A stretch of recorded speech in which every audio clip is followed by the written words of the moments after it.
Hey everyone, Cuzzo here. I wanted to apologize for being so inactive on my YouTube channel as of late. Life has sort of thrown some punches my way. My mother needs a kidney and she was hospitalized. I had to spend a few nights in the hospital. She's okay now. But I've just been busy with work and I'm sure you guys all can relate. And so today I wanted to talk about the underperforming weapons in Apex Legends. And we're talking about Season 16's meta, the current weapon meta. Um, and before I get started, I wanted to um, share something with all of you.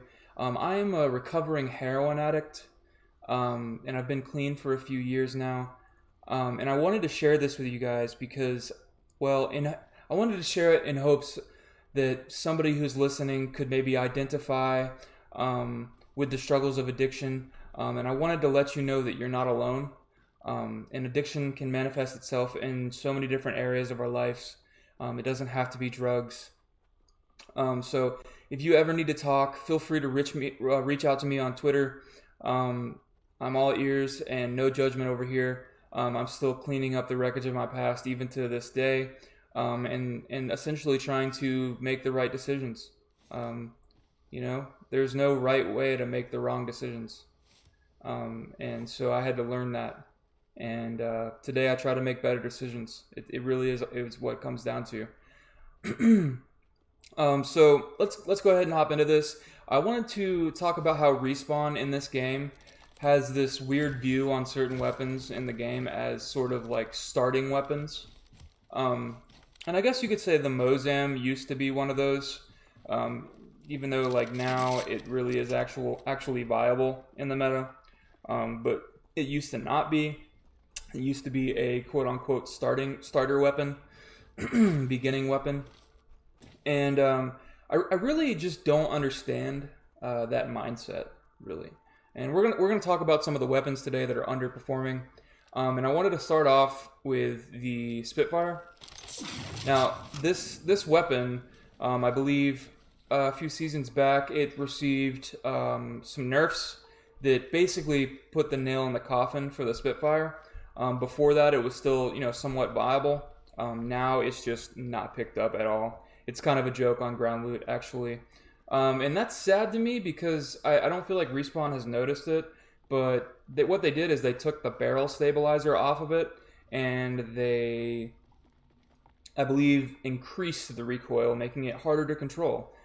So when somebody picks up a Spitfire, right? When you pick up a Spitty and you actually want to try to use it, I would assume somebody's going to be trying to pick up a two or three times, maybe a 2 to 4, and they're going to use this weapon as their, longer range weapon for your loadout.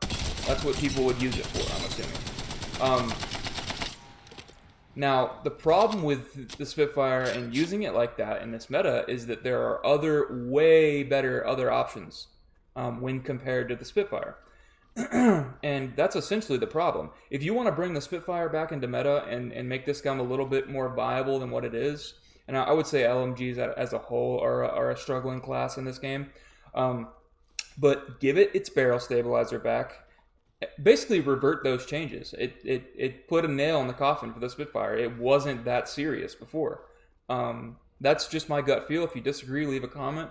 I really am making these videos for fun and to get feedback, and in hopes one day maybe I can help, spread some light on certain issues in the game. I only want to see this game do well. But yeah, put the B-stay back on the Spitty. Let us use it as our medium to long range weapon if we would like. That's just my gut feel. We're gonna move on to the alternator here, though. Now, here's one that I've never really understood. I just don't get it. This gun is really sitting awkwardly in today's meta, and it's not, you drop this for an R9 or a car or a Volt every time, right?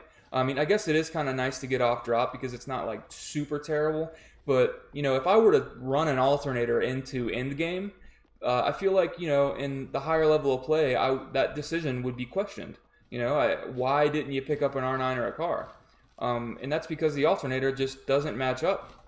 It doesn't match up to the car alternator. It really just doesn't.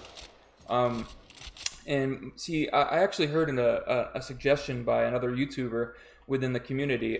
His name is Mangoes in Trees, and he suggested that they put the barrel stabilizer back on the alternator, allowing it to be the more, I guess, longer ranged SMG. And I really think that's kind of a good idea. At least maybe in that way it could stand out a little bit more than what it already does. Because right now it really just gets dropped for everything else. I mean, am I right?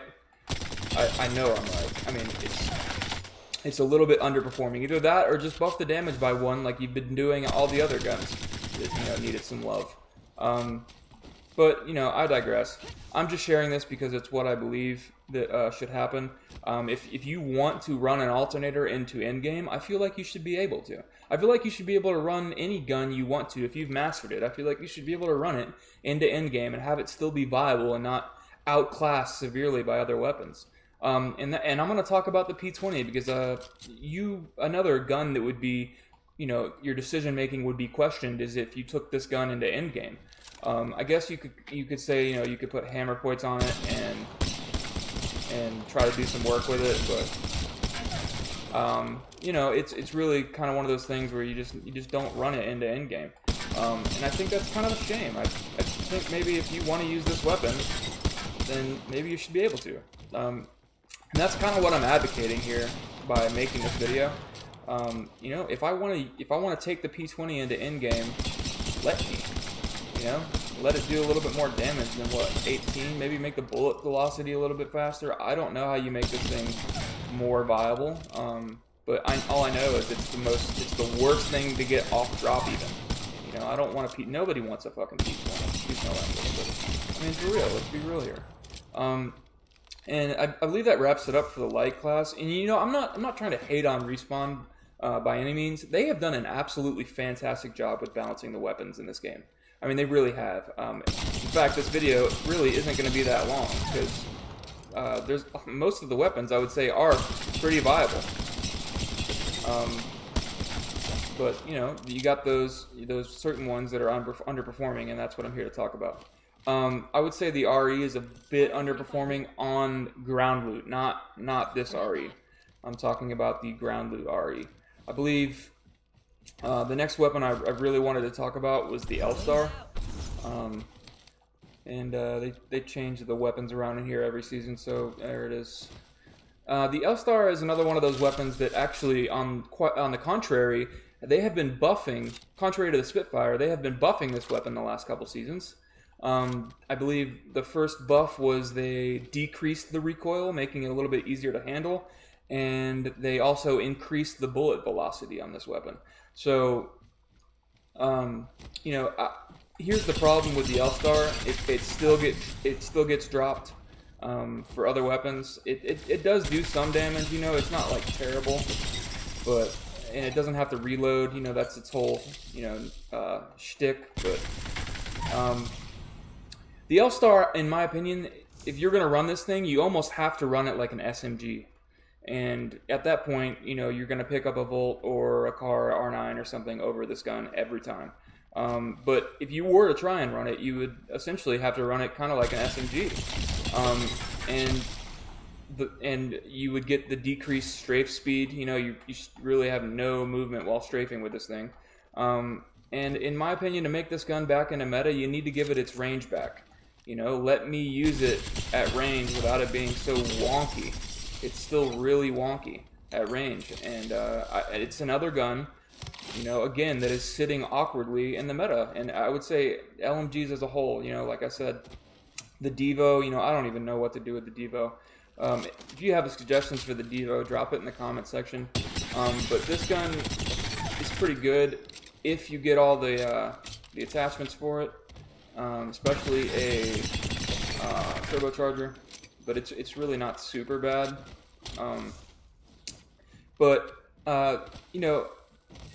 There's one other one I'd like to talk about. They nerfed the car a little bit, and I think you can actually tell that they nerfed it. I think the R9 is king now. But maybe since y'all nerfed this, maybe put a laser on the car, laser sight.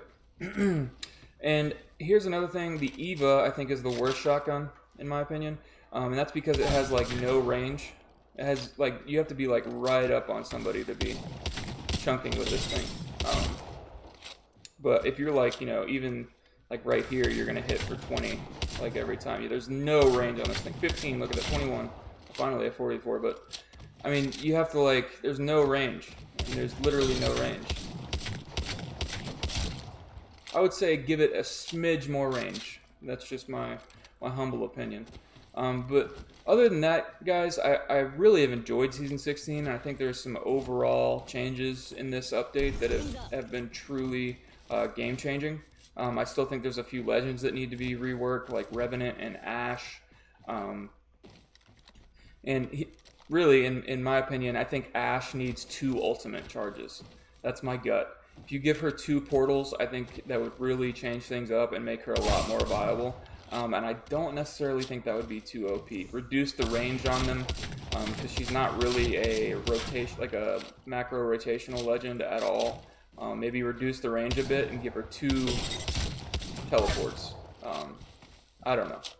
I digress, though. And like I said, I'm enjoying making this video, and I plan on making a video every Saturday from here on out, at least on this channel. And, like I said, I have been busy, but I do want to commit to at least one a week. If you guys haven't subbed, please sub, like the video. It does help me a lot. I'm not a big YouTuber by any means. It's sort of a dream for me, and it's sort of a hobby, really, until it isn't, you know what I mean? But if you guys want to like, sub to the channel, follow me on Twitter, message me on Twitter if you'd like, and if you're ever looking for somebody to play with, you see my gamer tag, go ahead and add me up, and with that, Cuzzo out. Hope you guys have an awesome rest of your week, and by the way, remain teachable. This game is not easy.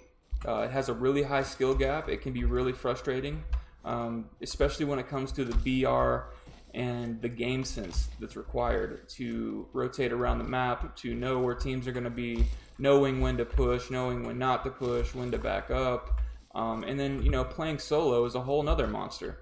Solo queuing is really difficult in this game. Try to make some friends. Try not to be as toxic. Cuzzo out.